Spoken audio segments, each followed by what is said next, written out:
Hey there guys, I am the Six Machine and welcome back to another Warhammer video. So yes, many of you may well have already seen this, but as I said, I'm going to keep covering the Warcom articles as though the Codex hadn't leaked because, well, a lot of people may not want to read the leaks or just aren't aware of it or haven't seen them yet. So if you have already seen this in the Codex or read through it or whatever, I do apologise.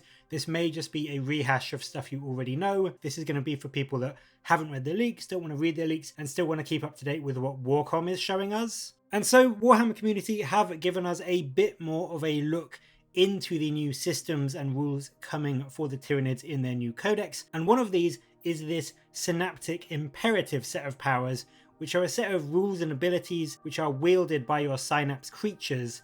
And what they are is essentially, at the start of each battle round, you choose one of your Synapse creatures and they create a buff that then emanates from every Synapse unit. This buff goes to every single Synapse creature in your army. And I think that's something that a lot of people didn't quite fully grasp at first. It's not just a case of when you choose the Zonethrope power, it buffs all Zonethropes. This buffs every other Synapse unit. So when you choose the Zonethrope Synaptic Imperative, your Hive Tyrants get it, your Broodlords get it, your Tervagons get it. Every Synapse creature then emanates this buff. And why that's so important is because every single Synapse creature has their own unique imperative that they give out. So you can very much pick and choose over the course of the game which one is going to be the most beneficial for you on a given turn.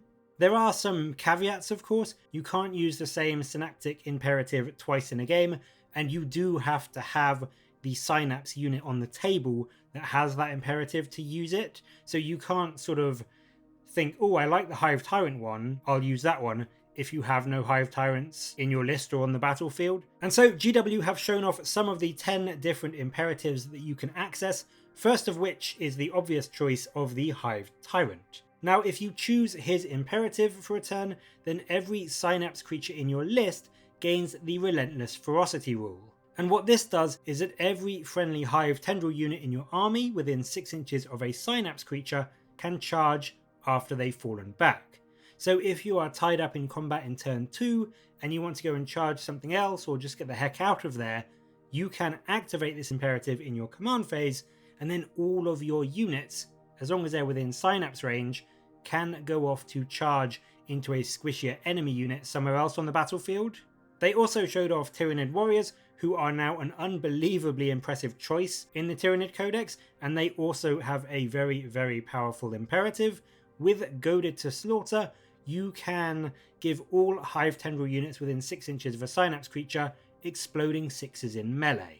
So if you are gearing up for a load of charges in a particular turn, you could pop this one off, and then all of your units from Hormagaunts to Carnifexes to Harrispexes to even the ones that you may not really want in combat like Termagants will be getting a lot more hits from their attacks.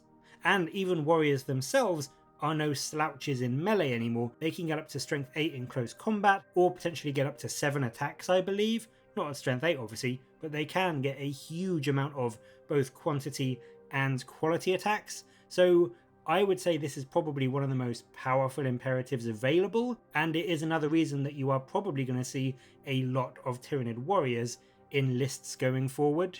The final one they show off today is the aforementioned Zonethropes, whose Warp Shielding imperative gives a huge survivability boost to all of your units, giving all monsters within 6 inches of a Synapse unit a whopping 4-up invulnerable save, and all non-monster units a 5-up invuln instead.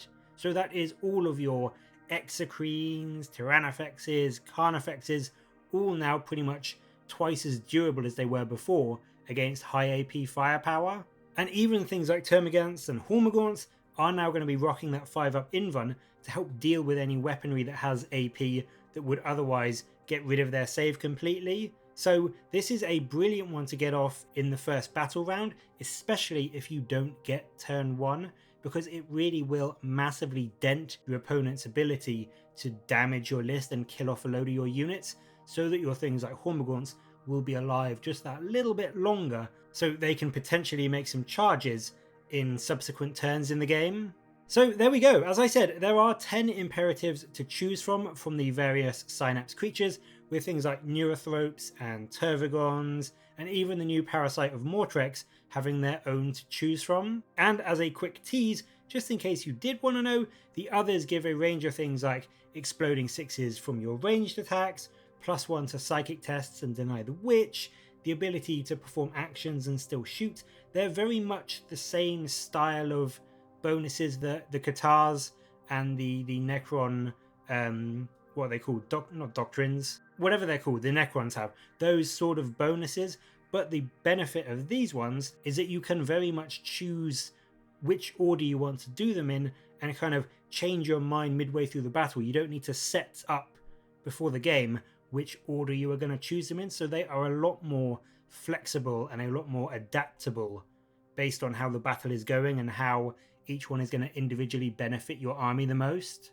I do think in general as well, it's going to mean that loads of different Synapse creatures are going to be vying for your attention in terms of which one you want to activate on a given turn, because there's a few where in a given situation, one or two could potentially be really, really powerful for your army. So it is going to be a lot more tactical for you commanding them as well, I think, which I really, really like. Overall, I think it's a hugely cool system that, as I said, is very flexible and very powerful. And for me, it's a really awesome change to see for the Tyranids so far.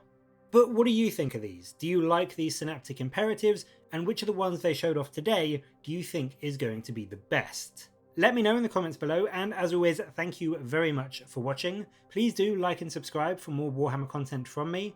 But until next time, I'll catch you later, guys.